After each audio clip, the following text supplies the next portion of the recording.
Some peptides are so effective and so in need by the body, similar to NAD, you don't really get them where you want them. So SPF 7 allows you 7 more minutes in the sun. Yeah. That's what SPF 7 means. It's not 7 times as much in the sun, 7 more minutes in the sun. Yeah, 7 more minutes. So for SPF 40 allows you 40 more minutes. What we have now are neuropeptides, which are peptides that actually mimic the effects of Botox, but they do it in a much more gentle way and in a non-toxic way. I'm going to go straight on and bring on Amitae Ishal, CEO and co-founder of Young Goose skincare company. Amitae, how you doing? Thank you. Great. Really good to have you here. We obviously met in Austin a few weeks ago, and I'd been aware of you and your company for quite some time, but just so much to discuss. So let's just tease what we're going to talk about today. We're going to talk about the biohacking skincare revolution, sun exposure, red light therapy, but I thought we could start with Botox versus peptides. Talk to me, Amitae. Talk to me about because I've been loving your podcast, by the way, and I know this is the sort of topic that you talk about on your podcast, and you always very honest and real. Yeah. So nothing beats Botox in the end results of like not looking as old as you are. You're killing me. But the good news are what we're doing normally in science is looking at the end result, looking at things that work and try to like tweak it so you could achieve the same result or comparable result with less damage, with less stress to your system. I don't think Botox is the worst thing in the world, but what I do think is that it does contribute to your kind of toxic bucket that you are kind of amassing throughout your day and your life. So peptides, actually, what we have now are neuropeptides, which are peptides that actually mimic the effects of Botox, but they do it in a much more gentle way and in a non-toxic way.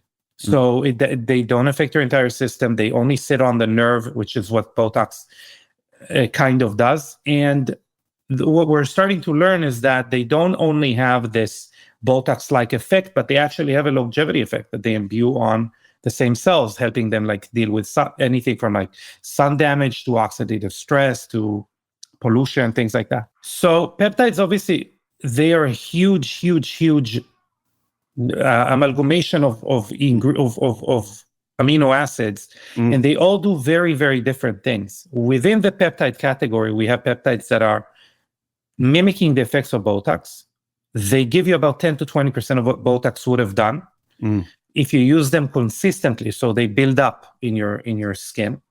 But what we're starting to learn is that they also have a beneficial longevity effect, that they also help the skin stave off sun damage, oxidative stress, different environmental stressor type damage that exacerbates aging, that basically like pushes aging at a higher pace.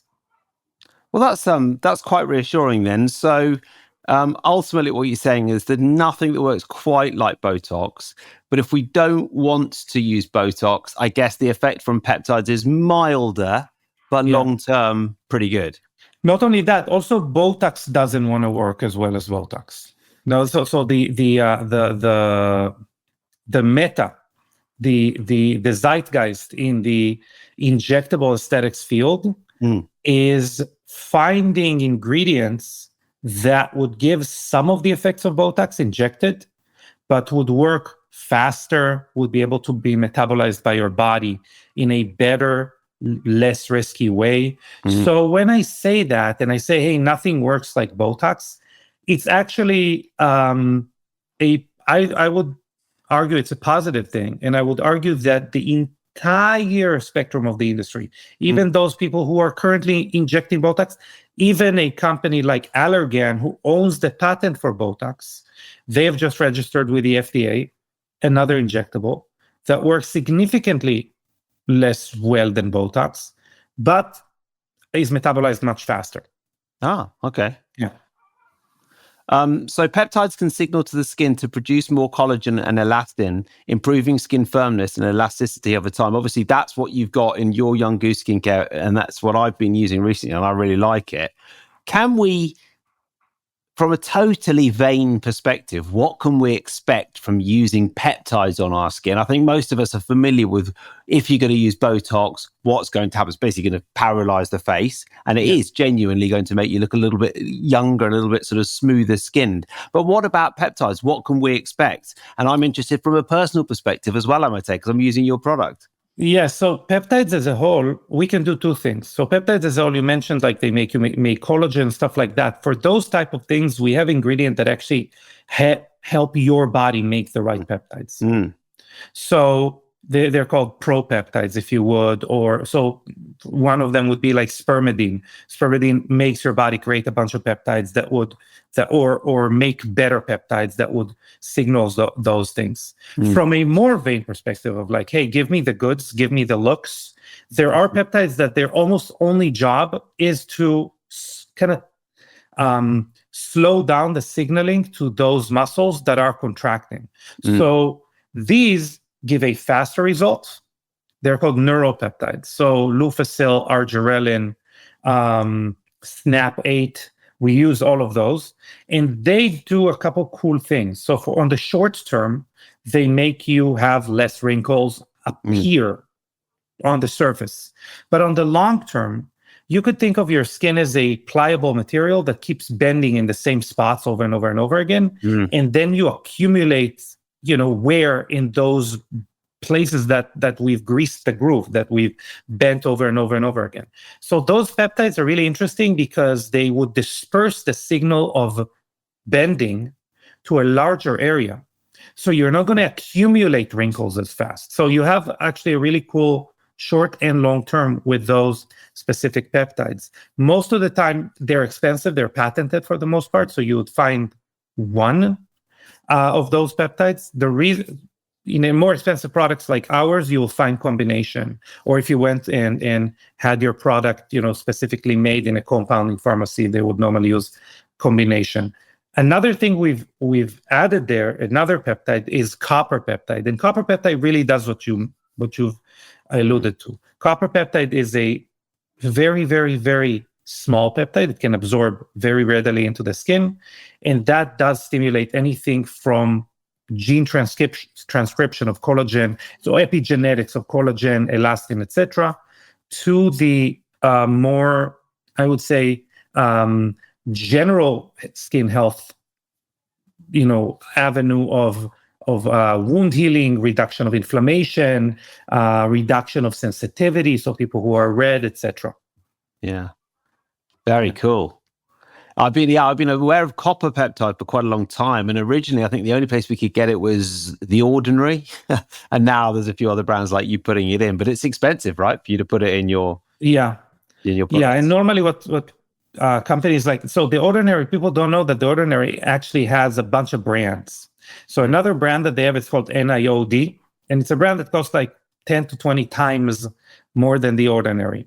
What? So the question is, yeah. So The Ordinary's copper peptide is going to be like, let's say $15. Yeah. Their products can be like 150. Wow. Or let's say 90 to like, to over 150. And the reason is that a lot of the times the label's not going to really tell you the right concentration. In skincare, you can play around with it a lot and say, oh, no, it's in a complex. So the entire complex has this percentage.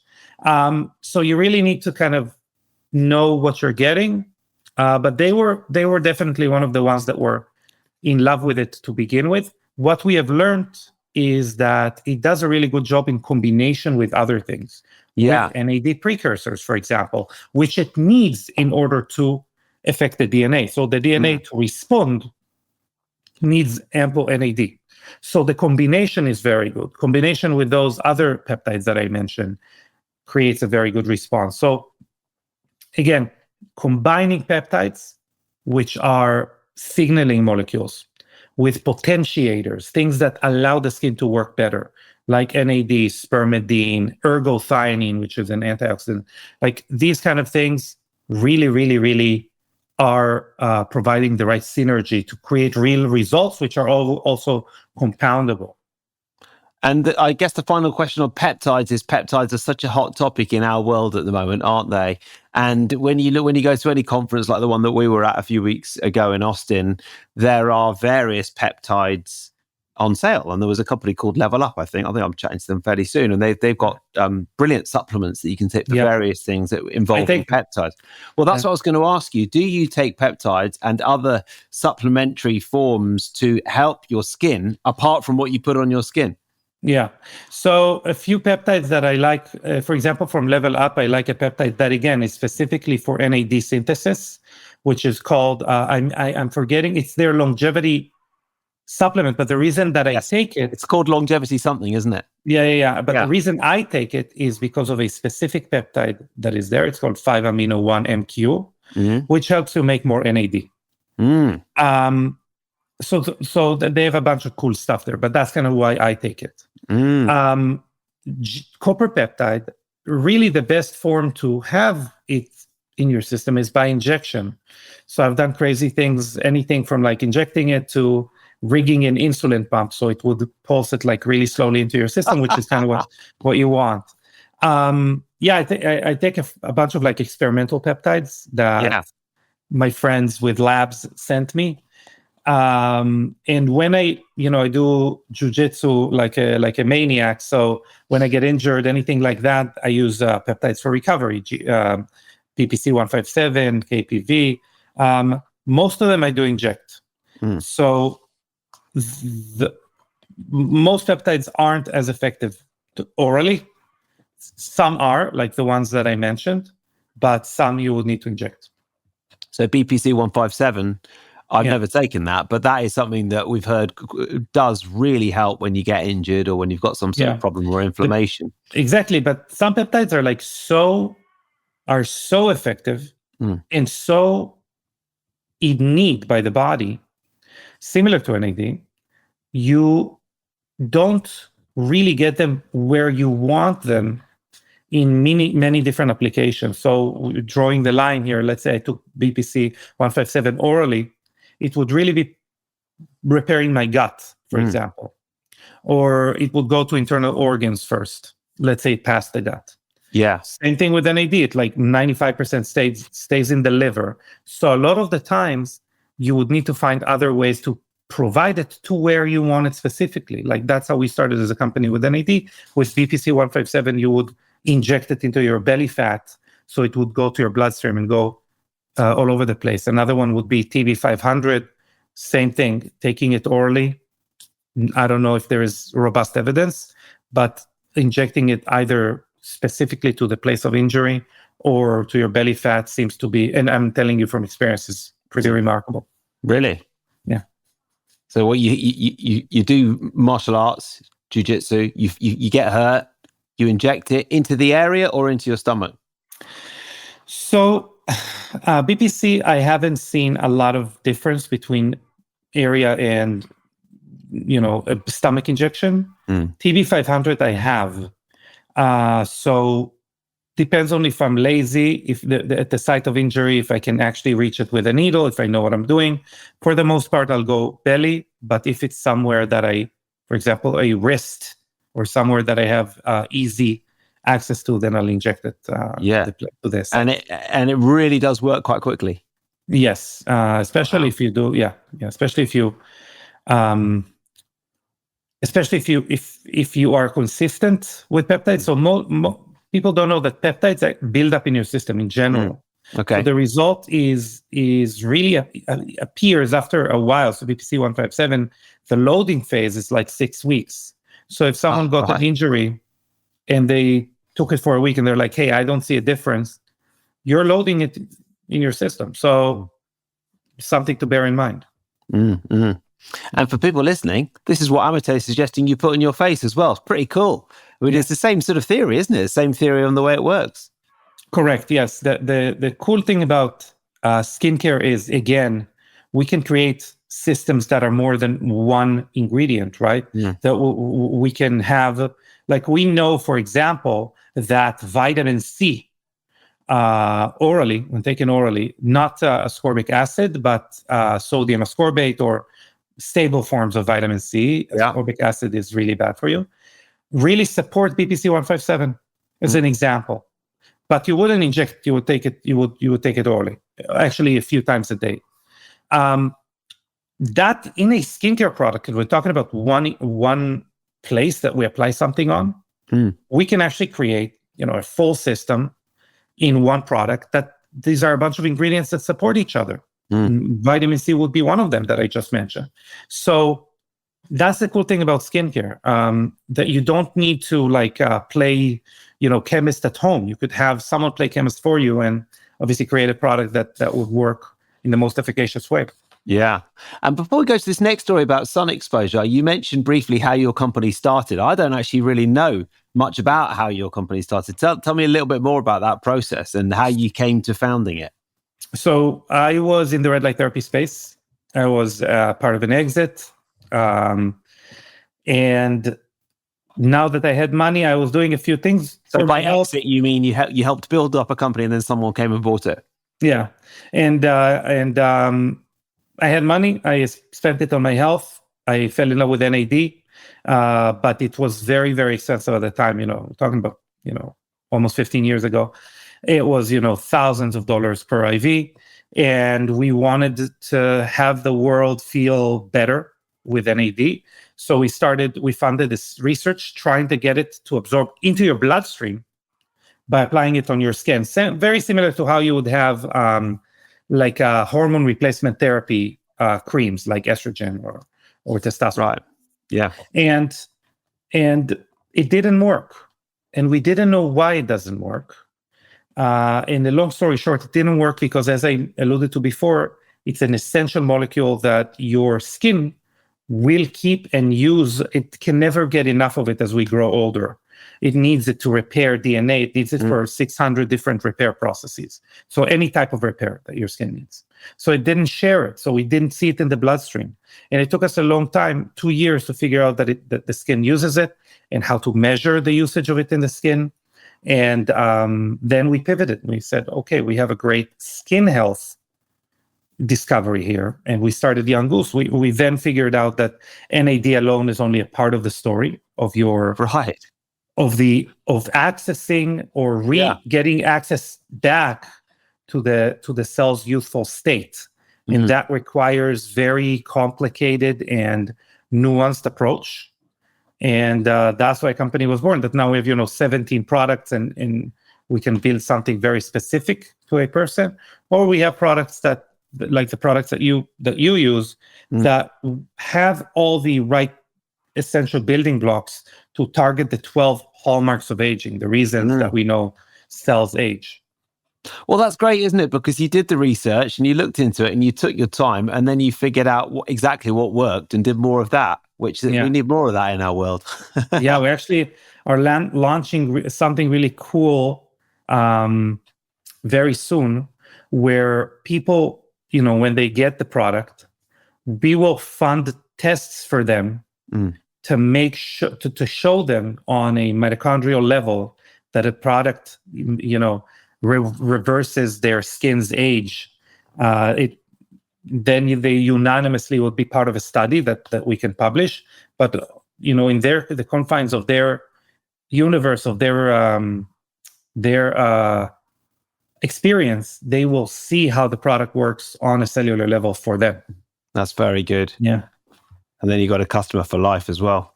Exactly. Yeah. That's very cool. I've just been talking about something similar with someone today. If you can measure something and prove it to a customer or to someone you're trying to help, it's, you're going to get more compliance, but also they're going to want to do it forever, which is great. Yeah. Yeah. Very cool. Very cool. So I wanted to ask you about sunlight, because I've seen you talking about sunlight a bit on your podcast and so on. I live here in Portugal, and obviously we met in Austin, and you're in the States, aren't you? Yeah. Yeah. And the sun, there's a lot of people in our world who sort of in a slightly blasé way, they throw their hands up and say, "Oh, you don't need sunscreen. You just need to, I don't know, take more astaxanthin and, and wear a hat or whatever." Well, I know my skin is very sensitive to the sun. So I wanted to ask, how do you moderate sun exposure? How do you think about sun on the face and sun damage? And knowing everything you know about biohacking in health, you know how important the sun and sunlight is for us. Yeah. Here are the good news. If you are on the lighter side, so let's say I'll be like a Fitzpatrick 3 or probably Fitzpatrick 1, it goes to 6, just to give people an idea. That's kind of skin types. You only need, in Portugal, for example, you would need about 10 minutes in the sun, with your body exposed to the sun. That's just like good news there. Let's start the discussion there. Now, obviously, yes, the skin is the organ that is designed to protect your internal organs, your anything else that's happening in your body from UV radiation. We're in agreement there, but it does it with melanin. So if you don't have enough melanin, it doesn't do it well, or it doesn't protect itself well, and it sacrifices its own youthful vitality, it's actually its DNA, in order to protect the rest of your body. So I think there's something to consider there. There's definitely pros and cons, but your body always tries to juggle three things. It tries to juggle optimal performance, longevity, and resilience. There is no perfect world where all these three things are completely aligned. It's more like a Venn diagram. And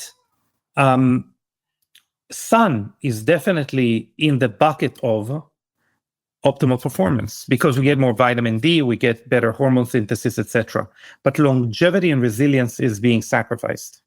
So being a good biohacker is understand what is the minimal effective dose, and how can we manipulate either our body, our skin, or the environment to provide us, more of that. So here's a few things. We know from studies, mainly from Korea, exposure to red light therapy before we're going out to the sun mitigates some of the sun damage. That's number one.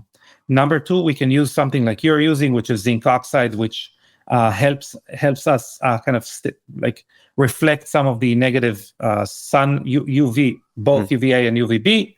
And we can protect areas that are normally more exposed to other stressors that weaken our skin's defenses. So your face, chest, arms, and areas that are normally not exposed that are anyway better at absorbing the light, like your stomach, chest, back, thighs, etc., can be your main solar panels, if you will. Another thing is taking things like astaxanthin, but you should bear in mind that this is providing about, at best about 7 SPF. Like really, if you've maxed it out, about SPF 7. Okay, so it's not a lot. Yeah, It's so SPF 7 allows you 7 more minutes in the sun. yeah. That's what SPF 7 means. It's not 7 times as much in the sun. No. 7 more minutes in the sun. Yeah, 7 more minutes. So for SPF 40 allows you 40 more minutes. Okay. So bear that in mind. And the last thing, obviously, is going off peak hours. So before 10 a.m., after 4 p.m. That's what I do.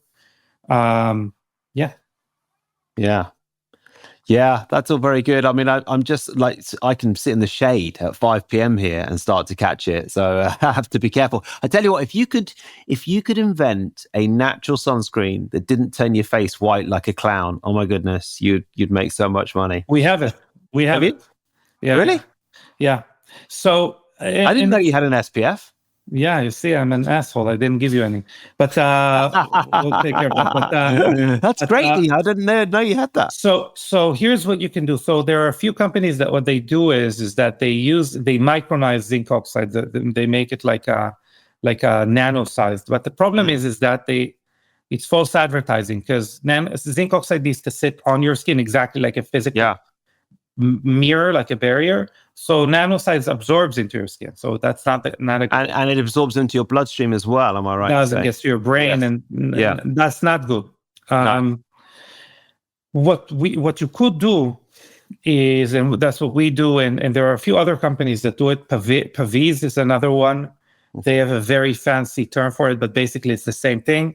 You take the golf ball-like molecule that is zinc oxide and you smush it like a pizza. Right. Like a smash burger.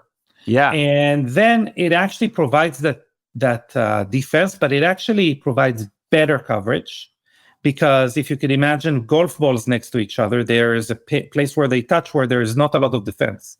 And when you smush it like that, you actually can tile the zinc oxide on top of each other.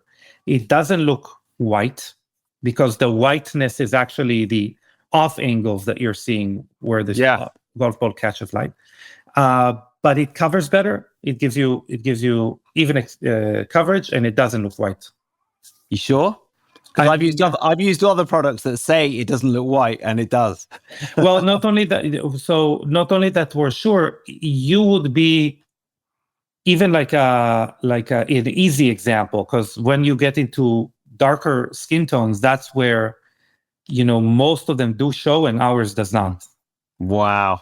Yeah, that's cool. Yeah, and I've got to say, I've tried everything, and some of my best performing content over the years has been people watching these videos, because I've tried everything, and everyone wants a solution. And especially living here in Portugal, you sort of go out to a party or something like that. You don't really want white all over your face. And as you know, just before we recorded this podcast, I had to start licking my finger and wiping my face off because I had white cheeks. So that's very cool. Yes, I would say that you are not a good example again, but if someone lives in New York or in London or fill in the blank, they should be more concerned with other environmental stressors like pollution, heavy metals, glyphosates, EMFs, artificial blue light. All of those things combined as a group. If you live in a city, if you live in an urbanized place, they contribute more to skin aging than UV. Really? So when we made our sunblock, the idea was not only it was kind of easy. It was one ingredient, which I've explained, to protect you against UV, well and without a white cast, etc. But it was that other factor or factors that we've spent 4 years developing a product around, which is protecting against EMF and blue light and pollution, etc. So we call it BioShield because it protects against all of those things. And it's still a skin product. Yeah. We have another one. So there's a product that we've designed for red light therapy, but it really is activated by any light-rich environment, and it repairs DNA damage, which is what happens with UV exposure. So it's not going to necessarily prevent the burning, but a lot of people that it's called ladder light activated DNA repair. A lot of people who are still in the camp of I'm not going to use sunscreen actually use it to prevent some of the longer aging effects of UV radiation. Although we originally and still mainly promote it to be used with red light therapy. Yeah. And then I wonder if there's anything away from stuff you put on your skin. Is there anything in the world of skincare? Well, it might be a development that you're looking at, but is there anything in the world of skincare that particularly excites you? For example, I went for some BBL, not Brazilian butt lift, but broadband light therapy about a year ago. And that was really interesting. Took the moles off my face and they sort of get darker and then they just peel off. I mean, it was pretty amazing. And it's just, I mean, you know all about it because you know about the red light and the laser sort of light world. But is there anything like that is particularly exciting you at the moment in terms of the next 5 or 10 years? So you mentioned peptides. There are a couple peptides that are very exciting and that we're looking into in the realm of senescent cells. So there is one company that, so right now we have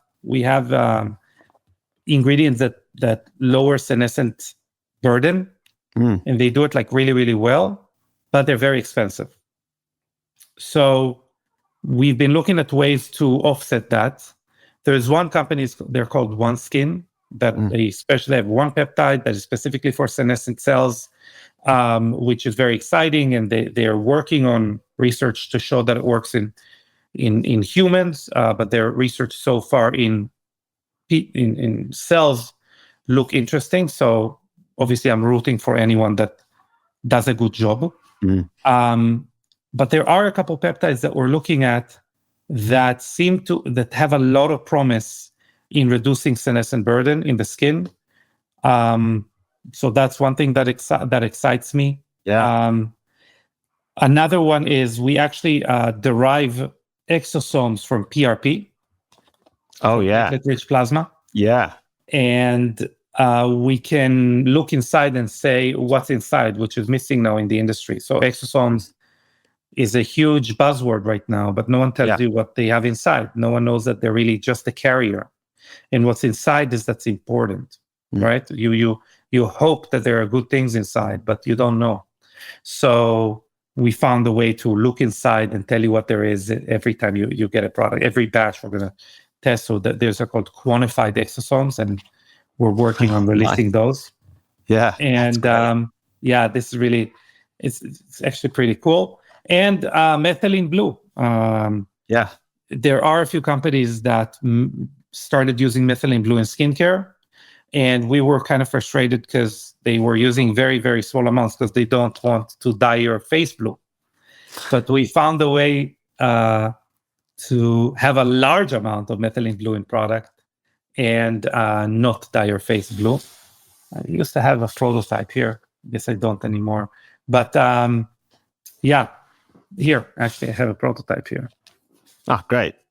Look at that. Okay, so it is, so for people listening, it is a clear bottle with blue liquid in it. But when you spray it on, I'll show you actually. When you spray it on, it's not blue. Oh, yeah. Okay, so it's a spray. It's a sort of like a spritz. Yeah, it's like a spritz. And we have a few really, really, really interesting peptide ingredients there that are brand new. Some things for NAD, stuff like that. But so that's very exciting. Yeah. I mean, it sounds like you, because you've had one business and that's been a success and you've started this, it sounds like you're having quite a lot of fun with your business now. And you're just saying, well, that looks good. Let's try that. So a lot of what I'm talking about, I said that looks good. Let's start that. Let's try that like 3 years ago, right? Or something. Yeah, really. We are the only company, but we're the first company to have Spermidine, for example. And we said that looks good. Let's try that like in 2020. And we only came out with a product a year and a half ago. So it takes time. You need to be patient. But that is the purpose of Young Goose. It's to have fun. It's to try to push the industry forward and to say to hell with most companies. Any company that you would look at, they're trying to convince you that what they have right now is a panacea of skin aging. And we're saying, no, we're going to be the first company that really breaks borders. So I agree with you. You got the right message. Yeah, good. No, it's very cool. And then what is one biohack that you've been using recently in terms of a review? I ask everyone to do a little review. Yeah. Is it something to do with skincare or something else? I know you're deep in this world, and actually your podcast is called Biohacking Beauty. Is that right? Yeah. So you're you're a big biohacking fan. What have you been using recently or trying out? So I have a new PEMF unit from my friends at the Biohack Lab. That, dude, it's incredible. It's expensive to have a PEMF unit at home. I'm not talking about PEMF mats. I'm talking about a big pulse electrical magnetical field. Famous companies are like Hugo or Pulse. But the Biohack Lab made like a really, really, really cool one. And it has improved my recovery significantly. But even so, I have allergies. I don't know if you can hear, or you can see a little bit puffiness around my eyes, or you can hear my nose. I get allergies every spring here. Yeah.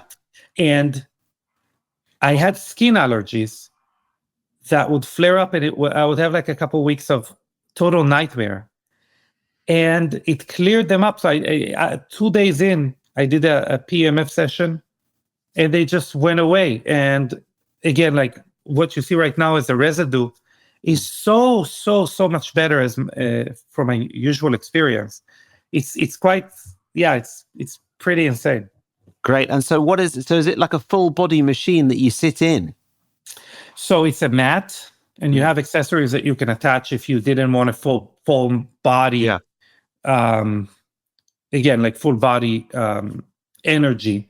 So that there are different paddles and things like that. Yeah. Yeah. That's a very interesting application. I've never heard anyone say that it helps with allergies, but that is. Yeah. And obviously one of my specialities is histamine intolerance. And that is something that I've written 2 books about, which, sort of do really well. And you'd be surprised at how many people struggle with histamine intolerance. Yeah. And histamine intolerance and allergies aren't exactly the same, but they're related, obviously. Yeah. And I think I can just think of thousands of people who would be very, very interested to hear that. So I'll have to put that out to the histamine lot as well. Yeah. Very cool. Yeah. Very cool. I think you do a great service for them. Yeah. Yeah. Oh, definitely. Amate, so lovely to talk to you. Really good to catch up. I know I'm going to be getting your SPF and trying it out, and probably using it a lot in this Portuguese summer. And where can people find out more about you and Young Goose? So obviously we have the podcast, which is Biohacking Beauty. If you want to kind of get more surface level info, our Instagram is great, young_goose_skincare, and of course our website younggoose.com. Yeah, and I recommend it. I've been using it. I really like it as well. So you got my vote. Yeah, lovely to talk, and hopefully see you at a live event again soon. Amen. All right, Amate, thanks very much. Thank you. Lovely. That's it. We're done. Amate, thank you so much for that. It was a pleasure. Yeah, really brilliant to chat. And I really enjoyed hearing a little bit more about the background of the company as well. Can you do me a favor and send me your address so I'll send you the SPF? Yeah, it'd be great. Yeah, I mean, I'd love to. Like, I honestly didn't know that you had one. Yeah. And what was I using today? I mean, I've been using the a tallow one. That's fine, but it doesn't really rub in, and then various different things. So yeah. Yeah, it's a different experience. Let me tell you. That's really cool. And it sort of made sense the way you were describing it about the smashed golf ball. So I really look forward to trying it. But honestly, really congratulate you on everything you're doing with your Thank you. By the way, I have adrenaline dependent histamine release. Do you? Yeah, because of the military. Wow. Yeah. Really? Mm-hmm. Because of course, well, I don't know if you know, but I'm the world's best-selling histamine intolerance author. No, I didn't know. Yeah, so I wrote 2 books on histamine intolerance. I'm a journalist, and my main gig is writing books. And I wrote these 2 books, and I just realized there's a huge amount of demand for information on histamine intolerance in a sort of fairly user-friendly way. And then, what's really interesting about what you just mentioned is, as you know, the links between stress and histamine intolerance are proven by science so many times over, and it's a 2-way process, so it's a vicious circle. Yeah. So that was from military. I was head of recon for Israeli special operations for almost 5 years. Really? Yeah. Oh my goodness. Yeah. And so do you still get the histamine issues and the issues resulting from that now, or? Very rarely. So if there is a big adrenaline spike, someone cuts you or whatever, I'll have a little of like a running, like a anti type thing, but not as much. Yeah. Yeah. Jesus. Yeah. Yeah. That's good though. That's really good, because a lot of people really struggle to get over it. I know, but I've done so many things like health wise and stuff like that. So if anyone should feel better, it's me. Yeah. And in some ways, I don't know about you, but like by finding out this stuff, it leads, like I wouldn't be working in this industry if it wasn't for all the problems that I've had. So, yeah. Exactly. Yeah. All right. Well, great to talk to you. Really, really nice to catch up. It's my pleasure. To see you in person at some point. Yeah. Sounds good. All right. Thanks, Amate. Take care. See you. Bye. Don't forget to send me the address. I will. I absolutely will. Don't worry. I won't forget that. All right. Take care.